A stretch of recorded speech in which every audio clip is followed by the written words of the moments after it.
آپ کس سے متاثر ہو کے عالم بنے اور اب کن شخصیات سے آپ متاثر ہیں؟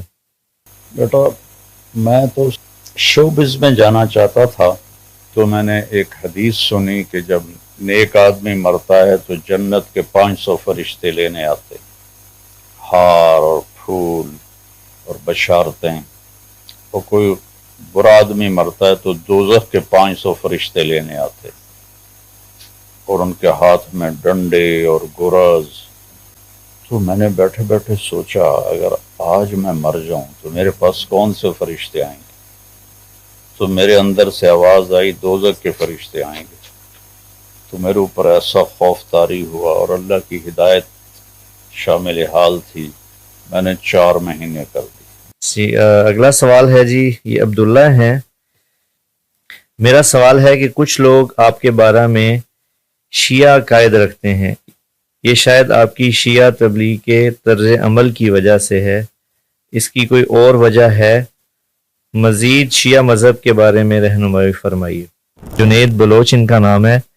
یہ کہتے ہیں جی مولانا طارق جمیل صاحب سے میں بہت محبت کرتا ہوں، 30 مرتبہ خواب میں زیارت کی ہے، حضرت سے گزارش ہے مجھ سے ضرور ایک مرتبہ بات کریں، جزاک اللہ، اور یہ میں اپنا نمبر بھی آپ کے ساتھ شیئر کر رہا ہوں، تو اگر آپ کی اجازت ہو جی تو ان کو کال ملا لیں۔ جی ہیلو، السلام علیکم۔ وعلیکم السلام جی، جنید بات کر رہے ہیں؟ مولانا صاحب جنید جو ہے کام سے گئے ہیں باہر۔ اچھا، آپ کون بات کر رہے ہیں؟ میں ان کا بھائی ہارون رشید۔ اچھا اچھا اچھا، چلیں جی۔ آپ کے بھائی کی ای میل آئی تھی کہ وہ مولانا سے بات کرنا چاہتے ہیں، تو ہم مولانا کے پاس بیٹھے کرنا چاہتا ہوں۔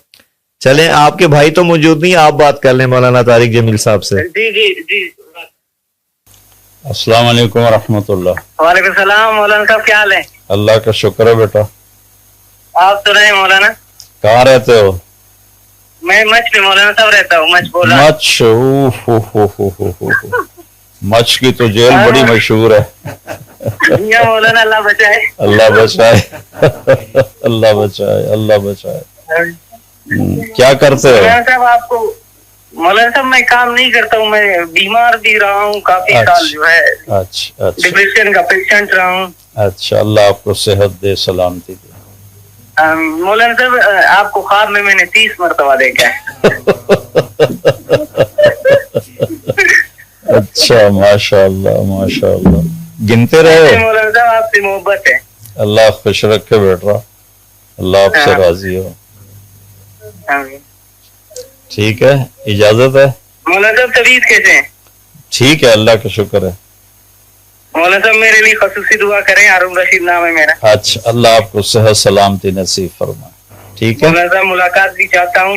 ہاں، کر لینا انشاءاللہ مولانا۔ ٹھیک ہے، السلام علیکم۔ السلام علیکم۔ اگلا سوال ہے بابا ہارون وقار ہیں۔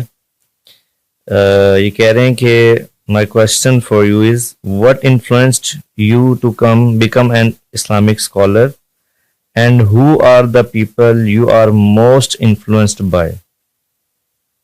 کہ آپ کس سے متاثر ہو کے عالم بنے اور اب کن شخصیات سے آپ متاثر ہیں؟ بیٹا میں تو شوبز میں جانا چاہتا تھا، کیونکہ میرے مزاج میں نا ادبی ذوق اور حس لطیف بہت تیز ہے، تو یہی لوگ جاتے ہیں شوبز میں۔ ڈل مزاج والا آدمی شوبز میں کبھی کامیاب نہیں ہوتا، تو میرا وہ ذوق تھا۔ تو اللہ بخشش کرے، عزیز اللہ مرحوم میرا سینٹرل ماڈل اسکول سے کلاس فیلو، پھر گورنمنٹ کالج میں کلاس فیلو، وہ مجھے زبردستی کھینچ کے 3 دن کے لیے لے گیا، اور میں جانا بھی نہیں چاہتا تھا، لیکن اس کی محبت میں ایک لمبی دوستی کا زمانہ تھا، چلا گیا۔ اس سے تو اللہ نے میرا ذہن بدلا، اور میں نے 4 مہینے لگائے، مجھے کسی نے تیار نہیں کیا، میرے اندر سے آواز آئی کہ مجھے 4 مہینے لگانے ہیں، کہ میں نے وہ تیسرے دن واپسی تھی تو میں نے ایک حدیث سنی کہ جب نیک آدمی مرتا ہے تو جنت کے 500 فرشتے لینے آتے، ہار اور پھول اور بشارتیں، اور کوئی برا آدمی مرتا ہے تو دوزخ کے 500 فرشتے لینے آتے اور ان کے ہاتھ میں ڈنڈے اور گرز. تو میں نے بیٹھے بیٹھے سوچا اگر آج میں مر جاؤں تو میرے پاس کون سے فرشتے آئیں گے. تو میرے اندر سے آواز آئی دوزخ کے فرشتے آئیں گے. تو میرے اوپر ایسا خوف طاری ہوا اور اللہ کی ہدایت شامل حال تھی. میں نے 4 مہینے کر دی. 4 مہینے کے آخر میں مجھے ایک عام تاجر ایک دکاندار ملا. وہ میری بھی عمر اس وقت 18 سال تھی اور وہ ہوگا 20-25 سال. اس کا جنرل سٹور تھا پشاور میں، کوثر اس کا نام تھا. تو ہم دونوں تشکیل میں اکٹھے تھے. تو وہ مجھ سے کہنے لگا کیا کرتے ہو؟ میں نے کہا میں نے FSC کی ہے اور میڈیکل میں داخلہ لینا ہے. کہنے لگا تمہارا والد کیا کرتا ہے؟ میں نے کہا ذمہ دار ہے. میں نے کہا وہ کہنے لگا تو تم عالم بن جاؤ. میں نے کہا وہ بڑا مشکل کام ہے، میں نے پتہ کیا ہے وہ 8 سال لگتے ہیں. میں یہ سمجھتا تھا کہ آدمی مولوی 6 مہینے میں بن جاتا ہوگا. واللہ اتنا ہلکا پن تھا نا اس کا. مولوی تو نوکر ہوتا تھا ہمارے لوکل دیہات میں. میں نے کہا 6 مہینے میں آدمی مولوی بن جاتا ہو. تو میں نے ایک مولوی سے پوچھا، اس نے کہا 8 سال لگتے ہیں. میں نے کہا وہی اوکھا کام. میں نے کہا یار یہ بڑا مشکل کام ہے، میں نہیں کر سکتا. کہنے لگا ڈاکٹر بننے کا کیا فائدہ ہے؟ پہلے بھی اللہ نے رزق دیا ہے، کچھ اور آ جائے گا. اس کا لفظ تھا پہلے بھی پیسے ہیں، کچھ پیسے اور آ جائیں گے، اس سے زیادہ تو کچھ نہیں. عالم بنو گے تو تمہاری آخرت بن جائے گی. اب میں سوچ میں پڑ گیا کہ جب جس نے بھی مجھے کہا تم نے ڈاکٹر بننا ہے تو سب کے 2 لفظ تھے، طارق میاں تو ڈاکٹر بن جا، بڑی عزت بڑے پیسے. نہ مجھے ماں باپ کی طرف سے یاد ہے، میرا حافظہ اچھا ہے شکر ہے آج بھی، نہ کسی اور بڑے کی طرف سے یاد ہے کہ انہوں نے کہا ہو تو لوگوں کی دعائیں لے گا، خدمت کرے گا، غریبوں کا علاج کرے گا. بالکل نہیں. تو وہ اس کی ایک ہلکی سی لاجک، اصل تو اللہ کی بیٹا قبولیت تھی، وہ مجھے ایسے لگی. میں نے کہا یہ بات تو ٹھیک ہے، اللہ نے پہلے بھی دیا ہے اور آ جائے گا. وہ وہاں سے اللہ نے مجھے پلٹا دیا اور میں نے عالم بننے کا ارادہ بند تو آج تک بھی نہیں سکا ہوں، لیکن راستے پر چل رہا ہوں. تو یہ فخر تو حاصل ہے بھلے ہیں یا برے ہیں، 2-4 قدم ہم بھی تیرے ساتھ چلے ہیں. تو اللہ کے نیک لوگوں کے ساتھ زندگی گزر رہی ہے. تو پھر میں نے آ کر گھر میں جب 4 مہینے لگا کے پہنچا تو بڑی عید سے 2 دن پہلے پہنچا تھا. تو اس عید پہ جیسے ہم ساری فیملی اکٹھے ہوتے ہیں، میں نے اعلان کر دیا میں نے عالم بنا. دھماکہ ہو گیا، بم پھٹ گیا، کدھر ڈاکٹر کدھر مولوی، وہ سارے مجھے بھی گالیاں نکالنے، رائمنڈ والوں کو گالیاں نکالنے. آپ کو پتا ہے ہمارے کلچر میں، وہ تم تو پیدا بھی نہیں ہوئے تھے اس وقت، جو گالیاں ہوتی تھی ایسی سپرلیٹو قسم کی. تو وہ سب مجھے بھی، رائمنڈ والوں کو بھی، مولویوں کو بھی، تبلیغ والوں کو بھی. آخر 7-8 مہینے بعد میرے والد نے کہا تو وہ مولوی بننا ہے تو میرے گھروں نکل جائے. یہ صبح ناشتے کے وقت میں 23 نومبر 1972 کی بات، تو مولوی بننا ہے تو میرے گھروں نکل جائے. میں نے اپنا بستر اٹھا. میری ماں میرے باپ سے بھی سخت تھی اس معاملے میں، لیکن وہ نہ بڑا پسیج گئی، بھئی گھروں کڑدا پہ ہے کدے جاوے گا. تو اس نے اندر بلا کے مجھے 300 روپیہ دیتا کہ 300 روپیہ آج دا نہ سوچو، 1972 دا سوچو. 300 روپیہ جب ڈالر 3 روپے کا تھا. تو میں پھر رائمنڈ چلا گیا. وہاں سے میری زندگی کا سفر شروع ہوا اور میں دینی شخصیات میں ایک اپنے استاد مولانا احسان صاحب سے متاثر ہوا، آج تک ہوں. اور ایک مولانا سعید خان صاحب رحمۃ اللہ علیہ جو انتقال کر گئے ہیں. ان دونوں کا میری زندگی میں بہت بڑا کردار ہے، بہت بڑا کردار۔ تھوڑا سا اس کے بارے میں بھی بتا دیں، دونوں شخصیات کے بارے میں۔ مولانا سعید خان صاحب کو تو بہت سے لوگ جانتے بھی نہیں ہوں گے۔ مولانا سعید خان صاحب رحمۃ اللہ علیہ تبلیغ کے بڑے اکابر میں سے تھے۔ اصل وہ انڈیا کے تھے، اور 1948 میں مولانا یوسف صاحب نے ان کو سعودی عرب بھیج دیا تبلیغ کے کام کے لیے، اور تو پھر وہ وہیں بس گئے، وہاں کی نیشنلٹی ملی، اور اجمی تکلفات سے وہ پاک ہو گئے۔ عرب کی سادگی اور علم کی گہرائی اور محبت، اور میں نے اپنی زندگی میں کوئی شخص اتنا سیرت کے مطابق نہیں دیکھا۔ ہر گلیرا رنگ و بوئے دیگر است، ہر پھول کی خوشبو الگ ہوتی ہے۔ میں کسی کی نفی نہیں کرتا ہوں، لیکن میں نے اپنے ان 53 سال تبلیغ کے جو ہیں کتنی بڑی بڑی شخصیات سے ملا، پوری دنیا کی شخصیات سے ملا، وہ سیرت پر ایسے متوازی تھے، ایسے ان کا لیول، نہ ادھر جھکاؤ تھا نہ ادھر جھکاؤ، ایسے۔ اس شخص نے میرے خیالات کو بدلا، میرے تعصب کو نکالا، میری شدت، یہ نہیں مجھے تبلیغ نہیں کی، ان کو دیکھ کر، ان کو دیکھتے دیکھتے دیکھتے دیکھتے دیکھتے دیکھتے میری زندگی میں جو بھی تبدیلی آئی، اور میں سیرت سے جڑا، میں نے سیرت کو پڑھا۔ ہم تو صرف فقہ پڑھتے ہیں، نہ قرآن پڑھتے ہیں نہ حدیث پڑھتے ہیں، چاہے بریلوی مدرسہ ہو اور چاہے دیوبندی مدرسہ، صرف فقہ پڑھتے ہیں۔ تو لہٰذا ہمارے بچوں کو نہ قرآن کا پتہ ہے، نہ سیرت کا پتہ ہے، نہ حدیث کا پتہ ہے۔ تو وہ آج کے ماحول میں جو ہو رہا ہے وہ اسی کو دین سمجھ کے چلتے رہتے ہیں۔ ان کی برکت سے اللہ نے مجھے سیرت پہ لگایا، چونکہ میں نے ان کو عملاً دیکھا، سیرت کا نمونہ جو کچھ پڑھا تھا، تو وہ سب سے زیادہ میری زندگی پر اثر انداز وہ شخصیت ہوئی، سب سے زیادہ۔ تو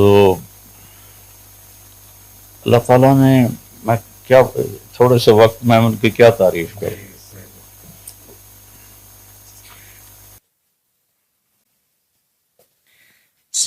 اگلا سوال ہے جی، یہ عبداللہ ہیں،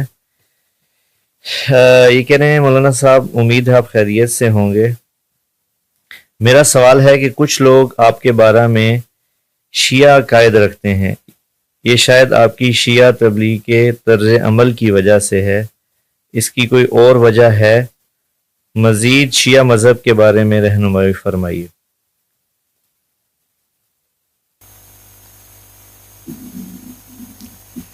یہ میرا بڑا درد ہے، یہی درد میرے جگر میں ہے، مجھے مار ڈالے گا بس یہ غم، کہ اہل بیت کی میں شان بیان کرتا ہوں، اور اس پر میرے اوپر شیعہ ہونے کا فتویٰ لگ گیا، یا شیعہ کی طرف مائل ہے، یا شیعہ کی تائید کرتا ہے، یا شیعہ کو تقویت پہنچاتا ہے۔ میں تو کبھی کسی کا فریق نہیں بنتا، اور میرا دل سب کے لیے کھلا ہے، میرے دروازے کھلے ہیں، میرے بازو کشادہ ہیں، میرا دل کھلا ہے۔ کون جنت میں کون جہنم میں یہ فیصلہ تو اللہ نے کرنا ہے، میں نے تو نہیں کرنا۔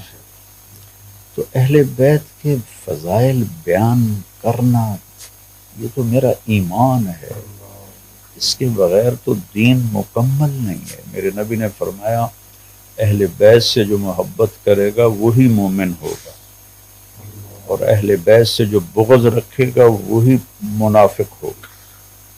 اور آپ نے حضرت علی سے فرمایا کہ ایمان والا تو تجھ سے محبت کرے گا اور منافق تجھ سے بغض رکھے گا۔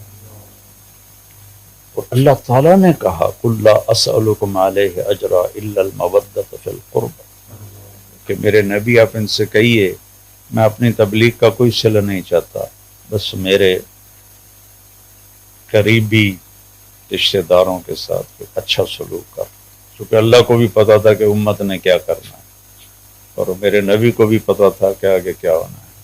تو صحابہ نے پوچھا یا رسول اللہ قربا کون ہے؟ آپ نے کہا علی، فاطمہ اور ان کی اولاد۔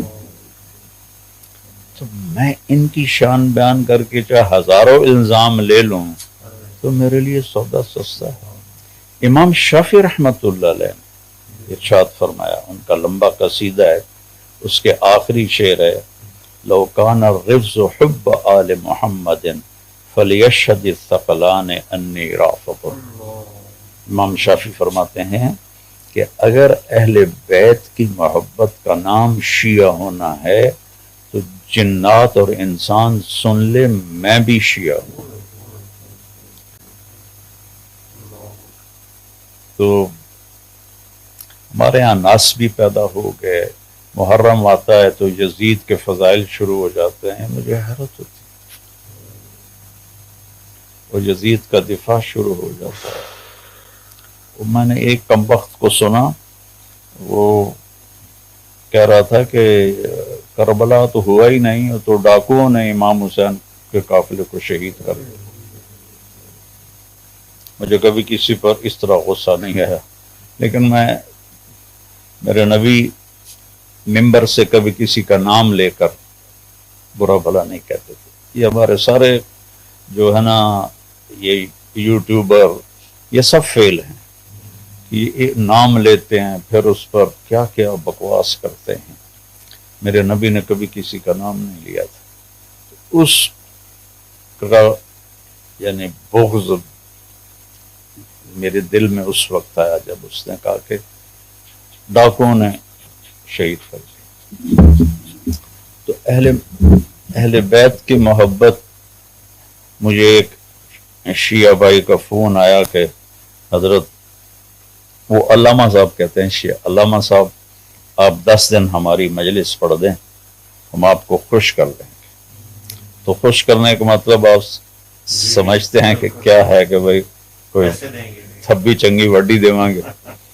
تو میں نے کہا یار میرے لیے تو سارا سال ہی محرم ہوتا ہے کہ میں تو اہل بیت، میرا کوئی بیان خالی نہیں ان کے ذکر سے، تو میں اس کا صلہ انہی سے لوں گا۔ آپ لوگ کیا دو گے مجھے؟ چند لاکھ چند کروڑ دے دو، لیکن جب وہاں میرا ہاتھ پڑ گیا تو پھر میرے دوبارے نہیں آ رہے ہیں۔ تو میں اہل السنت والجماعت ہوں، اور ابو حنیفہ رحمۃ اللہ علیہ کے فتاوی کو زیادہ صحیح سمجھتا ہوں، دوسروں پر فتوے نہیں لگاتا ہوں۔ میں نے اس کی جو علماء دیوبند نے تشریح کی ہے، اس تشریح کو میں زیادہ صحیح سمجھتا ہوں، باقیوں کی نفی نہیں کرتا۔ اگلا سوال ہے جی، انہوں نے بھی نام نہیں لکھا لیکن سوال بہت ان کا نہیں نام ہے معذرت کے ساتھ، لیکن ان کا سوال بہت اچھا ہے۔ کہ مولانا صاحب میرا نام میزم ہے، میں اسلام آباد سے بات کر رہا ہوں اور آپ کو سالوں سے سنتا ہوں۔ میرا سوال آپ سے یہ ہے کہ تمام مسلم امہ کا اتحاد اور اتفاق ممکن ہو سکتا ہے؟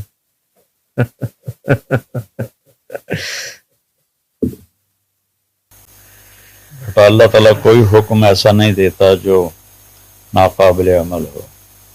تو اللہ تعالیٰ نے ہمیں کہا ہے وَلَا تَفَرَّقُوا وَاعْتَصِمُوا بِحَبْلِ اللَّهِ جَمِيعًا، اللہ کی رسی کو مضبوط سے تھام لو، اور وَلَا تَفَرَّقُوا، اور فرقوں میں مت بٹو۔ إِنَّ الَّذِينَ فَرَّقُوا دِينَهُمْ لَسْتَ مِنْهُمْ فِي شَيْءٍ، میرے نبی جنہوں نے دین کو فرقوں میں بانٹ دیا، آپ کا ان سے کوئی واسطہ ہی کوئی نہیں ہے۔ تو ہو سکتا ہے اگر ممبر والے اس کو ٹھان لیں، چونکہ یہ فساد تو ممبر سے پھیلتا ہے، تو اگر ممبر والے سب کو جوڑنے کی بات کریں اور ایک دوسرے کے نظریاتی اختلاف ترجیحات کو درگزر کریں، ہو سکتا ہے۔ جی اگلے ہیں وہ زہرا زاہد، یہ کہہ رہے ہیں السلام علیکم، my father passed away from cancer, I saw some videos in which the scholar said you can't recite Quran for the dead. So I want to ask our daughter, can I recite the entire Quran for my father? Will he get the reward for it or not? بیٹا صحیح بات یہ ہے کہ ایصال ثواب کرنا چاہیے اور ہوتا ہے، یہ کچھ علماء کہتے ہیں کہ نہیں جو عمل خود کیے ہیں ان کا تو اجر ملتا ہے، باقی نہیں ملتا، لیکن جمہور کی بات یہ ہے کہ ایصال ثواب پہنچتا ہے، ملتا ہے۔ اس کا مطلب یہ جو پوچھ رہی ہیں ان کو اپنے والد کے لیے پھر پڑھنا چاہیے قرآن؟ ضرور پڑھنا چاہیے۔ میں تو اپنے جب سے میرے والد کو فوت ہوئے اب 36 سال ہو چکے، تو میں اور والدہ ان کے 13 سال بعد فوت ہوئی تھی، ان کے لیے 20 نفل میں روزانہ پڑھتا۔ یہ جمیل خان ہے بابا، ان کا سوال یہ ہے کہ مولانا امید کرتا ہوں آپ خیریت سے ہوں گے، اگر آپ کو ایک دن موقع ملے تو آپ کس شخصیت کے ساتھ وقت گزاریں گے جس سے آپ کی زندگی میں اس سے تعلق رہا ہو؟ یعنی کوئی بھی ایسی شخصیت جو آپ کو پسند ہے اور آپ چاہیں گے ان کے ساتھ وقت گزرے آپ کا۔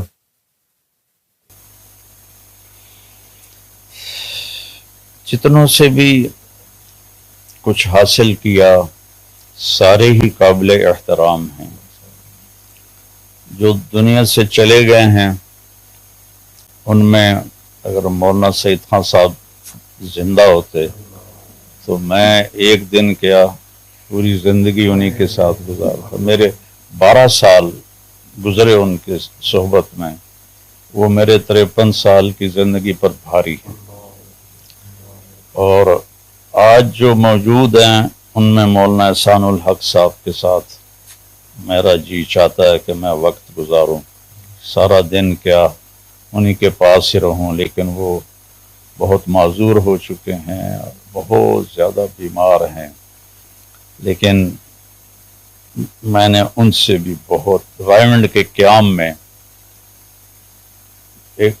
میں نے ان سے بہت سیکھا، انہوں نے مجھے بہت سنبھالا، چونکہ میں واحد لڑکا تھا، ان 40 تو ٹوٹل لڑکے تھے جو اتنے پر آسائش ماحول سے رائمنڈ میں آئے، باقی سب متوسط قسم کے بچے تھے جو پڑھ رہے تھے، تو ان کی جسم مشقت کے عادی تھے، تو میں تو ایک یعنی ایسا سست آدمی کہ رضائی گر جاتی تو میں نوکر کو بلاتا رضائی چاہتے میرے اتنے پا، اس قسم کی۔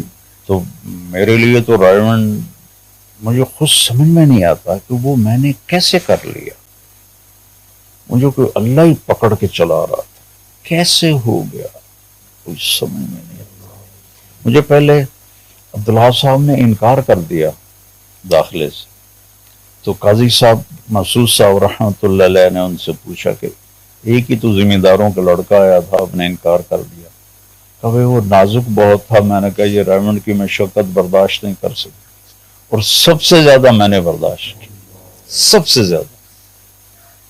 سے زیادہ خدمت وہ میں نے کی۔